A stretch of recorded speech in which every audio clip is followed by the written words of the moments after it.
I, 28F, have been married to my husband, Ryan, 30M, for 5 years now. Together, we have a wonderful but challenging 3-year-old daughter, Emma. Emma is autistic and nonverbal, which means our lives revolve around maintaining routines that help her feel safe and comfortable. Even small changes can lead to major meltdowns, so we've learned to be very careful about how we manage our environment, especially when we're away from home. Every summer, Ryan's extended family rents a large beach house for a 2-week vacation. It's been a tradition for over a decade, and while it can be chaotic, it's something we've always looked forward to. The beach house has 5 bedrooms, a luxurious master suite, 3 regular bedrooms, and a small room with bunk beds. Ryan's parents always take the master suite, and the rest of us draw straws for the remaining rooms.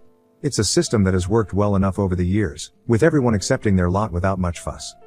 This year, things took a turn for the worse when Ryan's older brother, Jason, 35M, and his wife, Lisa, 33F, announced that they were expecting their first child.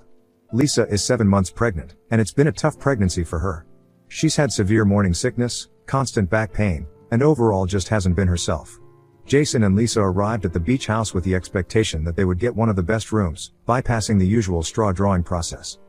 They claimed that Lisa needed a comfortable bed due to her condition, and everyone was quick to agree, but halfway through, Lisa changed her mind and agreed to participate.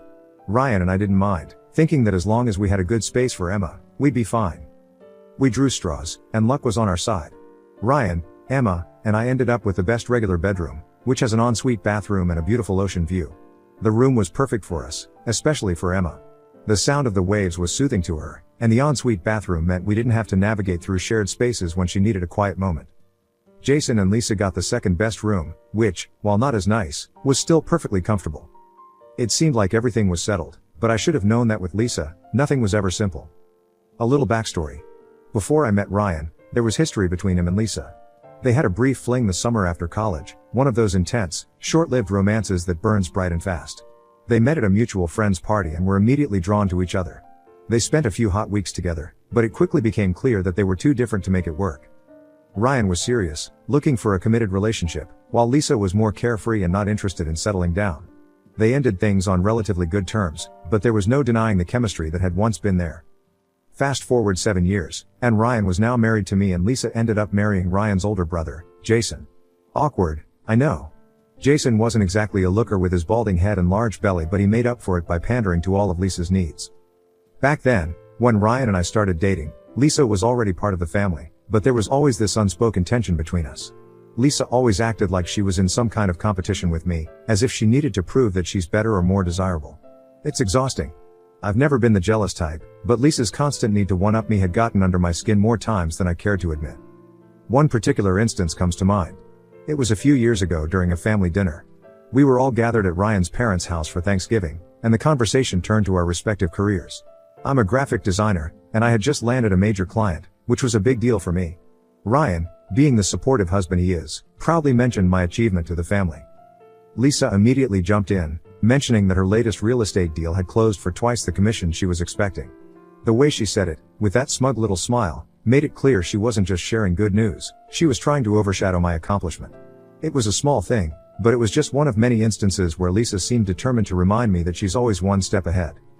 I didn't think much of it, especially during moments like this when I had to live in the same house with her. When we arrived at our room, things started off well enough. We unpacked, settled into our room, and began to unwind. Emma took to the new environment surprisingly well. She loved the view and spent a lot of time by the window, watching the waves roll in. Ryan and I were relieved. Emma's happiness and comfort are always our top priority. However, during dinner on the first night, things took a turn. Lisa began complaining about their room. She said the mattress was too firm, the room was too close to the street, and the noise was keeping her up. She also claimed that the mosquito problem was unbearable because she couldn't open the windows. Initially, we all listened sympathetically, but then Jason suggested that Ryan and I should switch rooms with them to make Lisa more comfortable. I was shocked. It wasn't just the request, it was the way it was presented, as if it was a given that we would comply without question. I politely declined, explaining that Emma was already settled in our room and that disrupting her routine could lead to meltdowns. I mentioned how important it was for her to feel secure, especially in an unfamiliar environment. Lisa's reaction was immediate and dramatic. Her face turned red, and tears welled up in her eyes. She accused me of being selfish, of not caring about her pregnancy and the health of her baby. Jason backed her up, saying that as a mother, I should understand how important it is for Lisa to be comfortable. They both acted as if I was deliberately making things difficult for them, when in reality, I was just trying to protect my daughter's well-being. Ryan tried to mediate, suggesting that we could switch rooms halfway through the vacation, but Lisa refused. She insisted that she needed consistency and that moving halfway through would be too stressful for her. The more she talked, the more I realized that this wasn't just about the room. It was about control. Lisa wanted what she wanted, and she was willing to manipulate everyone around her to get it. I've seen this side of Lisa before, but never so blatantly. She's always had a way of turning situations to her advantage, using her emotions to sway others. In the past, I've tried to be understanding, to rise above it, but this time, I couldn't back down. It wasn't just about standing up for myself, it was about standing up for Emma, who couldn't advocate for herself. The argument escalated quickly. Lisa's tears turned to anger as she accused me of not caring about family, of putting my own comfort above hers. She even went so far as to say that I was endangering her baby's health by forcing her to sleep in an unsuitable room. Jason, who usually tries to stay level-headed, was completely on her side, calling me a selfish bitch in front of everyone. Ryan's parents, who had been listening quietly, finally spoke up, siding with Lisa and urging me to give up the room to keep the peace. I couldn't believe what I was hearing. It felt like everyone was ganging up on me, completely ignoring the fact that I was only trying to do what was best for Emma. I stood my ground, repeating that we had drawn straws fair and square, and that Emma's needs had to come first. I also pointed out that Lisa had been fine with their room until she saw that we got the one she wanted. I couldn't help but wonder if this was all just another one of her power plays, an attempt to prove that she could still have control over Ryan, even after all these years. That night, the tension in the house was palpable. Ryan and I barely spoke before bed. I knew he was torn, caught between supporting me and not wanting to upset his family. He understood why I didn't want to switch rooms, but he also felt bad for Lisa. Her pregnancy had been tough, and he didn't want to add to her stress. But I couldn't shake the feeling that this was more than just pregnancy hormones. This was Lisa being Lisa, using her situation to get what she wanted, no matter the cost to others.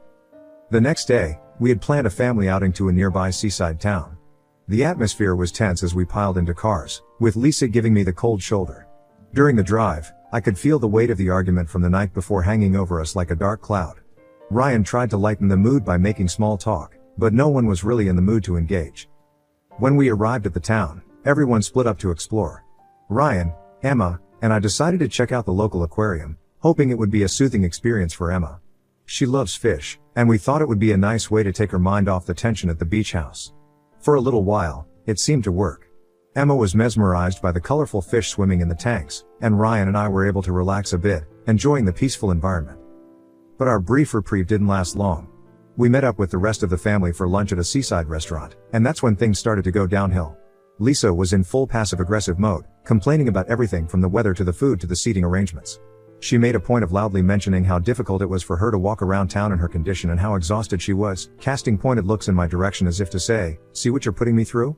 Her words were laced with venom, but they were masked with a sickly sweet tone that made it hard for anyone to call her out directly. It was when the waiter brought out the food that things escalated.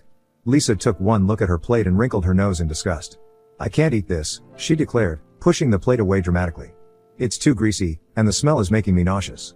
I thought we'd go somewhere that caters to people with special needs," she said, glancing at her belly as if the world should revolve around her pregnancy. If I had the opportunity to run her over with my car, I'd have shown her the true meaning of special needs. Anyways, Jason, always ready to defend his wife, immediately called the waiter over and demanded a new dish, something more appropriate for a pregnant woman. The waiter, looking flustered, apologized and hurried off to make the changes, while Lisa shot me a triumphant look, as if she'd won some unspoken battle. The rest of the meal was tense and uncomfortable. Every time someone tried to steer the conversation to a more neutral topic, Lisa would find a way to bring it back to her pregnancy and how difficult everything was. It was clear she was milking the situation for all it was worth, trying to make me feel guilty for not giving up the room. After lunch, we all walked along the boardwalk, but the tension between Lisa and me was crazy.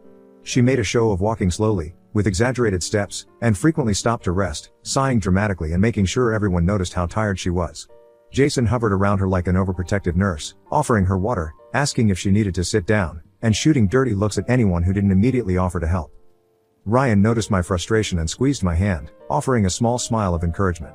He knew how hard it was for me to keep my cool in the face of Lisa's constant digs. But I could tell he was also worried about his family's opinion and didn't want things to escalate further. I appreciated his support, but part of me wished he would just tell Lisa off. After all, she was being unreasonable, and it was starting to wear on everyone's nerves. Back at the beach house, the tension only grew worse. Lisa's complaints about her room became a constant background noise, with her making offhand comments about how she couldn't sleep a wink and how her back pain was getting worse because of the terrible bed. She didn't stop at just complaining to Jason either. She made sure to mention it loudly when Ryan's parents were within earshot, casting me as the villain who was making her suffer. Ryan's parents, ever the peacemakers, started dropping hints that maybe we should reconsider switching rooms. It's just for a few days, his mother said gently over breakfast one morning. And Lisa is pregnant, dear. She needs her rest. You and Ryan are young, you can handle a little discomfort. I wanted to scream. How could they not see that this was exactly what Lisa wanted? She was manipulating everyone into feeling sorry for her, playing the pregnancy card to get her way. I knew that giving in now would only set a precedent for future vacations, and for our relationship as a whole. If I gave up the room this time, what would Lisa demand next? And how could I look Emma in the eye, knowing I'd put her needs second to Lisa's tantrums? Ryan tried once more to suggest a compromise, saying we could switch halfway through the vacation, but Lisa rejected it outright. I need stability, Ryan, she insisted, her voice trembling with fake emotion. This isn't just about me, it's about the baby. If I don't get proper rest, it could affect my health, and that could harm the baby. I'm sure your wife understands that, right? Everyone looked at me, waiting for my response. I could feel the pressure mounting, the weight of their expectations pressing down on me. But I couldn't give in, not when I knew what was really at stake. So I held my ground, repeating that we had drawn straws fairly, and that Emma's needs had to come first. I also reminded them that Lisa had been fine with her room until she realized we got the better one. Lisa stormed off in tears, leaving everyone else to pick up the pieces. Jason glared at me, muttering something under his breath about how some people just don't have any empathy, while Ryan's parents gave me disappointed looks, as if I was the one causing all the trouble. The whole situation was spiraling out of control, and I couldn't help but feel like I was stuck in a nightmare with no way out. As the days passed, Lisa's behavior only became more erratic. She started making snide comments whenever Ryan and I were together, hinting at their past fling in ways that made me uncomfortable. She would laugh and say things like, "Oh, Ryan, remember when we used to come to places like this? Those were the days, huh?" She always made sure to say it when Jason wasn't around, as if she was trying to drive a wedge between us. One afternoon, we had planned a group outing to a nearby nature reserve. It was supposed to be a relaxing day of hiking and picnicking, something that everyone could enjoy. But as soon as we arrived, Lisa started complaining about how she couldn't possibly hike in her condition and how we were being inconsiderate by dragging her out on such a strenuous activity. Ryan's parents immediately offered to stay back with her, but Lisa insisted that she didn't want to ruin the day for everyone else. "You all go ahead," she said with a forced smile. "I'll just wait here, Ryan will stay with me," he said something about having a headache earlier. "We can catch up, right, Ryan?" Ryan looked at me, clearly torn. He didn't want to leave me alone with Emma, especially since she had been having a tough morning, but he also didn't want to upset Lisa.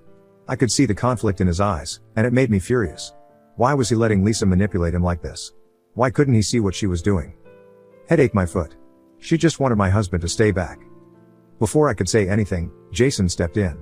"No, Ryan, you go with your wife. I'll stay with Lisa," he said firmly. The look on Lisa's face was priceless. She clearly hadn't expected Jason to step up like that.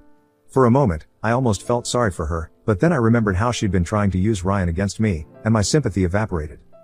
The hike was beautiful, but I couldn't fully enjoy it. I kept thinking about Lisa and the way she had been acting, the way she seemed determined to make this vacation all about her. I couldn't shake the feeling that something was off, that there was more to her behavior than just pregnancy hormones. Why did Ryan keep giving in to her when he could have just cut her off? I didn't get it. But that evening, back at the beach house, the truth finally came out. It started innocently enough. We were all sitting around the living room, chatting and watching a sad telenovela, when Lisa suddenly burst into tears. At first, everyone assumed it was just another one of her mood swings and the show was kinda sad. Jason tried to comfort her, but she wouldn't stop crying. Emma, triggered by her noise, also joined in, screaming her head off. It was chaos. Ryan dug through his pockets, pulling out a lollipop. I smiled gratefully, hoping it would do the trick and calm Emma down. But instead of passing it to our daughter, he gave it to Lisa. She stopped crying immediately, leaving only Emma's loud wails. I frowned in disappointment, looking at Ryan strangely while I cuddled Emma. Lisa pulled Ryan over, wrapping her arms around his torso as she sniffled. I thought it was just another bitchy move, but then she blurted out something that shocked us all. "I can't keep this secret anymore." She started sobbing again. "I'm so sorry, Jason, but the baby. It's not yours." The room fell silent. It felt like all the air had been sucked out, leaving only a heavy, suffocating stillness. Jason stared at Lisa, his face a mix of confusion and hurt. "What do you mean?" he asked slowly, as if he didn't want to believe what he was hearing. Lisa took a deep breath. It's Ryan's, she whispered, bowing her head as if she was, but I could see her smiling. The baby is Ryan's. My heart stopped. For a moment, I thought I had misheard her, that there was no way she could have said what I thought she did.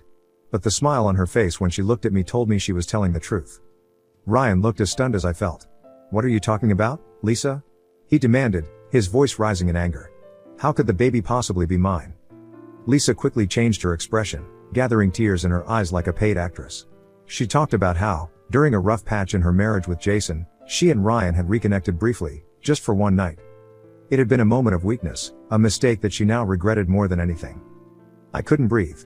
My whole world felt like it was crumbling around me. I looked at Ryan, searching his face for some sign that this was all just a terrible misunderstanding. Lisa was a liar, and if he had said she was lying, I'd have believed him. But all I saw was shock and disbelief. Jason's reaction was even worse. He stood up, his face turning red with rage. You slept with my brother? He shouted, his voice shaking with fury. After everything we've been through, you did this to me? Ryan was still frozen in place. I couldn't believe it. The worst part? The look on Ryan's face told me everything I needed to know. She wasn't lying. I knew Lisa didn't regret anything, yet I had to ask. When did that happen? She smirked, counting on her fingers. A rainy night in June. I tried to do the math, wondering where I was when it went down. Only one night stood out to me. One night when Emma had a major meltdown. It was so bad that she was turning blue from crying. I had to take her to the pediatric unit. Ryan said he was working overnight and it was raining heavily. So I told him not to come. But, he was actually balls deep in another woman. Ryan tried to explain, but before he could get a word out, I slapped Lisa across the face. I was furious, and honestly, I didn't care about anything but the betrayal at that moment. How could she do this to me, to our family? How could he? All I could see was red. Ryan tried to come near me, but I lost it. I swung at him, punched him, shoved him, anything to get him away from me. The man I trusted, who I thought was my partner in everything, had betrayed me in the worst possible way. The same woman he always told me not to worry about. That was years ago. Ryan's parents got involved at this point, and his mom had the audacity to tell me I was overreacting and that I needed to calm down. I was in shock. Overreacting? My husband had just gotten his brother's wife pregnant, and I was the one overreacting? Then, to make matters worse, Ryan's mom starts going on about how we need to think about what's best for everyone. And by everyone, she meant Lisa, the baby, and, apparently, them. She said that maybe this baby is fate, because Emma has been difficult and maybe this new baby would be easier or more normal. I couldn't believe what I was hearing. Was she seriously saying that Emma isn't normal? That this affair, this betrayal, was somehow okay because of our daughter's challenges? My hands were shaking, and I felt like I was going to be sick. Ryan finally snapped out of his shock and tried to defend Emma, but his mom wasn't backing down. She kept insisting that we needed to be reasonable and think about the future. I was done. I couldn't take any more of this madness. I grabbed my keys and bolted for the door, pulling Emma along. Ryan tried to stop me, saying we needed to talk, but there was nothing left to say. He made his choice when he slept with Lisa, and now he can live with it. I left the beach house without looking back, barely able to get the car started because I was shaking so badly. I just drove, trying to put as much distance between myself and the disaster of my marriage. So, Reddit, Ida for losing it and leaving after finding out my husband is the father of my Sills baby? I'm devastated and beyond angry, but a part of me wonders if I should have handled it differently, or if I'm justified in my reaction. I'm currently lodged in a nearby hotel and my bags are still in the vacation house. Emma finally calmed down and she's sleeping soundly, but tomorrow is a new day and I don't know what to do. Technically, I'm giving Lisa what she wants by leaving my room and Ryan.